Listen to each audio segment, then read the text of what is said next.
Bismillahirrahmanirrahim. Assalamualaikum warahmatullahi wabarakatuh. Alhamdulillah rabbil alamin wassalatu wassalamu ala sayyidina Muhammadin wa ala alihi wa sahbihi wa mawalah. Hari ini, momen kali ini kita akan berbicara tentang research and development. Namun sebagai pengantar, jika kita menyaksikan ada namanya fenomena 3F, food, fashion, and fun. Di mana di banyak belahan dunia, orang-orang itu memakan makanan yang sama, seperti KFC dan pizza. Kemudian orang-orang juga menggunakan mode pakaian yang sama, fashion. Dan juga cenderung kita menonton film yang sama, mendengarkan lagu yang sama pula, atau fun. Ya. Nah, itu globalisasi membawa 3F, food, fashion, dan fun yang sama. Sementara di satu sisi, pada sisi lain di dunia pendidikan kita dihadapkan pada tantangan untuk mencari, mengeksplorasi keunikan, kekhasan, lokalitas atau local wisdom yang melingkupi konteks pengajaran.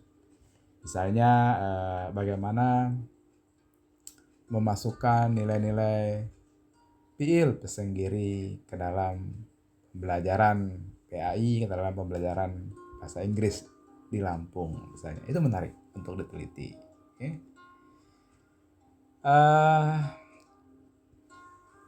Di tengah konteks demikian, kita atau para peneliti itu sering dihadapkan pada sebuah pertanyaan.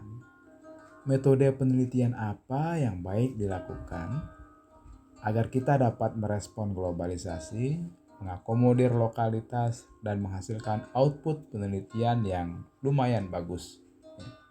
Output penelitian itu bisa jadi buku, bisa jadi HKI, bisa jadi jurnal nasional maupun internasional.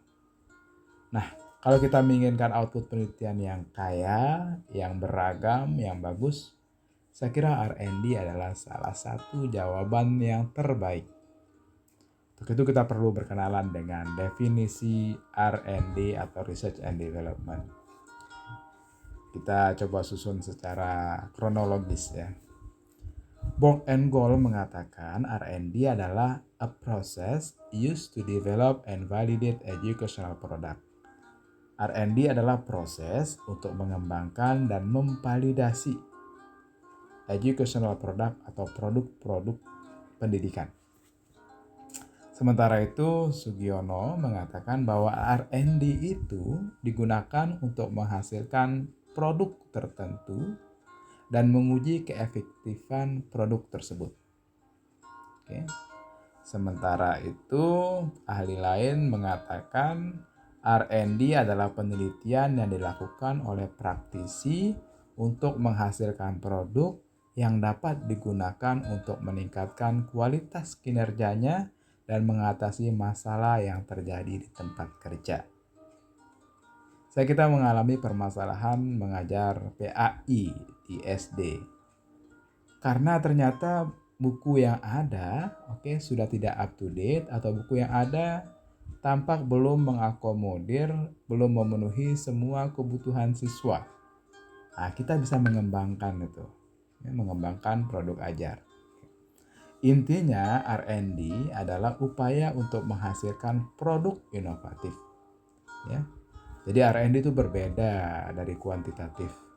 Kalau kuantitatif yang kita pelajari itu tujuannya adalah menguji hipotesis. Sedangkan kalau kualitatif tujuan utamanya adalah untuk menghasilkan teori. Mari kita lebih spesifik ya. Kita akan coba melihat apa sih yang dimaksud dengan educational product, atau produk kependidikan. Nah, produk kependidikan itu bisa jadi itu materi pembelajaran, atau perangkat pembelajaran, media pembelajaran, instrumen assessment atau evaluasi pembelajaran, atau model pembelajaran. Judul-judul R&D itu khas ya. Judulnya misalnya pengembangan materi pembelajaran PAI untuk siswa kelas 5 di daerah terpencil misalnya. Boleh. Atau pengembangan perangkat pembelajaran bahasa Arab untuk TPA, boleh. Pengembangan media pembelajaran berupa TikTok untuk mengajarkan cara berwudu, itu juga boleh. Oke. Jadi intinya R&D itu biasanya judul proposalnya, judul tesisnya, judul skripsinya dimulai dengan kata-kata pengembangan atau developing. Nah, jadi kita bisa pilih tuh mau mengembangkan materi pembelajaran, perangkat pembelajaran, media pembelajaran, instrumen asesmen atau model pembelajaran. Oke, cukup clear ya. Ya. Ini kita skip. Ada 3 alasan mengapa orang melakukan penelitian R&D ya. Karena memang pertama belum ada produk sama sekali. Misalnya belum pernah loh sejauh ini orang mengembangkan materi pembelajaran bahasa Inggris untuk TPA. Nah, belum pernah mungkin ya. Saya belum pernah melihatnya paling tidak. Kita bisa mengembangkan. Atau mungkin sudah ada produk itu tapi belum begitu efektif. Mungkin sudah ada orang yang pernah mengembangkan materi pembelajaran bahasa Arab untuk TPA misalnya. Tapi setelah kita cek bukunya, wah ini terlalu tinggi materinya ya. Kita harus sesuaikan dengan keadaan siswa misalnya. Nah, kita bisa membuat produk ajar itu, kita bisa membuat materi ajar itu, oke? Biar efektif ya. Yang ketiga, sudah ada produk yang baik ya, tapi diperlukan sebuah variasi baru untuk memenuhi kebutuhan yang bersifat segmented. Segmented ini artinya yang khusus ya. Misalnya sudah ada buku misalnya English for Santri gitu ya. Tapi santri itu kan banyak jenisnya ya, pesantren itu ada beberapa jenis ya. Ternyata misalnya English for Santri itu dikhususkan untuk pesantren modern misalnya ya. Sehingga tidak ada English for Santri itu yang dikembangkan untuk pesantren Salafi misalnya. Nah, kita bisa masuk di situ. Oke. Itu yang namanya segmented. Iya, segmented itu khusus. Oke. Khusus atau berbeda dari yang lain begitu ya. Oke. Nah, apa sih yang harus dilakukan? Langkah-langkah apa saja yang harus dilakukan dalam R&D? Oh, ada banyak ya. Kalau kita membaca Brock and Cole ada 10 ya, dari research and information collecting hingga dissemination and implementation. Tapi kalau kita melakukan yang 10 ini, penelitiannya bisa menjadi sangat panjang, kurang lebih 2 tahun lah. Oke. Sehingga dari 10 langkah ini, kita bisa memadatkannya menjadi 4 langkah. Apa itu? Yang pertama, kegiatan pendahuluan. Ini perlu ditulis di proposal ya. Kemudian pengembangan produk awal, validasi dan uji coba, kemudian revisi. Oke, mari kita akan lihat aktivitas apa saja yang ada dalam setiap langkah. Yang pertama, pada kegiatan pendahuluan kita harus mengobservasi kegiatan pembelajaran di kelas. Kita pergi ke kelasnya ya, kita rekam, kita wawancara, kita tulis catatan lapangan ya. Wawancara informal dengan guru ya.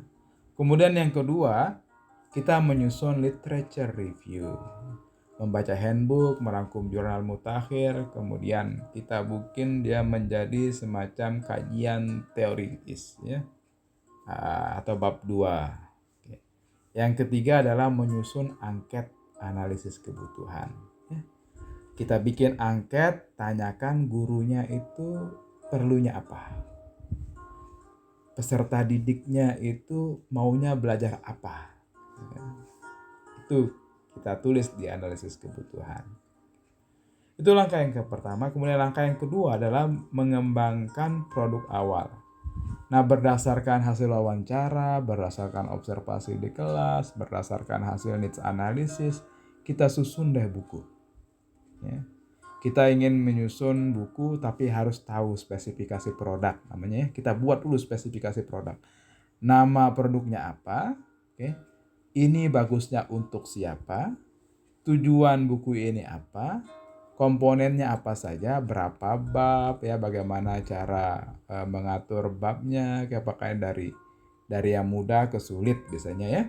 dari yang dekat ke yang jauh, dari yang konkret ke yang abstrak. Begitu caranya. Oke.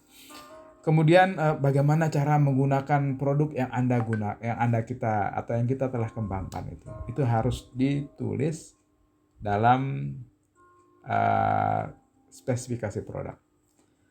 Kemudian yang paling penting adalah membuat narasi, ya, membuat alasan, reasoning atau hujah tentang keunikan, unique selling point dari produk yang kita kembangkan. Misalnya kita ingin mengatakan bahwa produk-produk serupa sudah ada, tetapi produk-produk yang ada itu belum cukup komprehensif untuk memenuhi kebutuhan pembelajaran bahasa Arab atau pembelajaran bahasa Inggris atau pembelajaran PAI di konteks-konteks tertentu. Kita jelaskan. Semacam ngecap lah ya. Kita ingin menunjukkan bahwa ini loh, produk yang kita buat ini penting begitu. Kemudian langkah ketiga, langkah validasi dan uji coba. Nah, setelah produk kita bikin, ingat bahwa produk itu bisa jadi model pembelajaran, bisa jadi media pembelajaran, bisa jadi materi pembelajaran ya. Setelah kita bikin ya, kita susun instrumen validasi, rubrik, ya, pertanyaan, wawancara, itu namanya instrumen. Ya. Kemudian setelah kita susun instrumennya, kita bawa instrumen itu bersama produk yang kita bikin itu ke pakar. Ukuran kepakaran di sini biasanya kalau secara administratif ia adalah doktor, begitu ya. Saya kita mengembangkan materi pembelajaran PAI untuk TPA. Kita datang ke ahli materi pembelajaran, kita datang ke ahli pembelajaran pada anak, kita datang kepada ahli Islamic Studies, datang kepada ahli PAI ya. Kemudian kan kita sudah bikin instrumen. Kemudian instrumen itu kemudian kita suruh mereka, minta mereka untuk mengisinya. Oke. Kemudian dalam validasi produk ini tidak hanya kepada ahli ya. Kita juga harus menanyakan pendapat para stakeholders atau praktisi. Stakeholders di sini misalnya adalah wakakurikulum. Kalau misalnya di TPA kita tanya Pak RT-nya. Kalau di TPA kita tanya akan ada struktur musola itu ya. Ada bidang pendidikannya, kita tanya. Ya. Kita tanya guru PAI dan lain sebagainya. Upayakan yang kita tanyakan itu berjumlah ganjil, minimal 5 ya, minimal 5 praktisi, minimal 5 pakar ya. 3 minimal 3 nih. Ya. 3 sampai 5 lah ideal. Nah, setelah mendapat masukan dari para praktisi, dari pakar, kita perbaiki ya. Kemudian kita uji coba, kita pakai produk itu. Ya. Kita pakai misalnya kalau kita mengembangkan ke TPA ya kita pakai di TPA. Saya kita mengembangkan untuk di Madrasah Sanawiyah ya kita pakai di Madrasah Sanawiyah. Nah, kalau sudah kita pakai, kita implementasikan, kita terapkan, kita kumpulkan data-datanya. Kita kumpulkan kalau ada tes, kita kumpulkan tesnya ya. Kalau ada field notes, ada wawancara, kita kumpulkan field notes-nya. Sehingga kita bisa menganalisisnya secara kuantitatif maupun kualitatif. Jadi R&D ini pada dasarnya dia mix ya. Karena di dalamnya kita menggabungkan kualitatif dan kuantitatif. Yang ketiga, langkah keempat adalah langkah revisi. Nah, setelah kita terapkan ya, kita kemudian kita refleksikan hasil uji coba produk. Ya. Di mana kekurangannya ya. Oke. Jika ada yang tidak efektif, kenapa dia tidak efektif ya? Misalnya ternyata kita mengalokasikannya untuk 2 jam pelajaran, tapi ternyata sebelum 2 jam itu materinya udah habis, atau setelah 2 jam materinya belum habis. Nah kayak itu gitu kita analisis kenapa itu bisa terjadi, sehingga nanti kita bisa melakukan revisi pada produk. Okay? Ya. Apa yang kita lakukan dari tahap 1 sampai tahap 4 itu kemudian kita susun dalam laporan penelitian. Oke. Itu R&D. Jadi R&D itu tujuannya, saya garis bawahi kembali, adalah untuk menghasilkan produk pendidikan yang divalidasi oleh pakar, yang divalidasi oleh praktisi atau stakeholder. Memang cukup menantang ya, karena R&D kita maksudnya dalam melakukan R&D, peneliti itu dituntut untuk memiliki pengetahuan tentang penelitian kualitatif dan penelitian kuantitatif. Tapi kalau kita bisa melakukan R&D, itu kita punya produk pendidikan, kita bisa punya buku yang bisa kita ISBN-kan, kita bisa punya HKI atau hak karya cipta intelektual, dan kita juga bisa meramu laporan R&D ke dalam jurnal terakreditasi nasional maupun internasional. Cukup menantang, cukup sukar, tetapi hasilnya sepadan. Maksudnya hasil berupa output HKI, berupa output jurnal, berupa output buku. Segera demikian pengantar singkat dari R&D. Terima kasih. Assalamualaikum warahmatullahi wabarakatuh.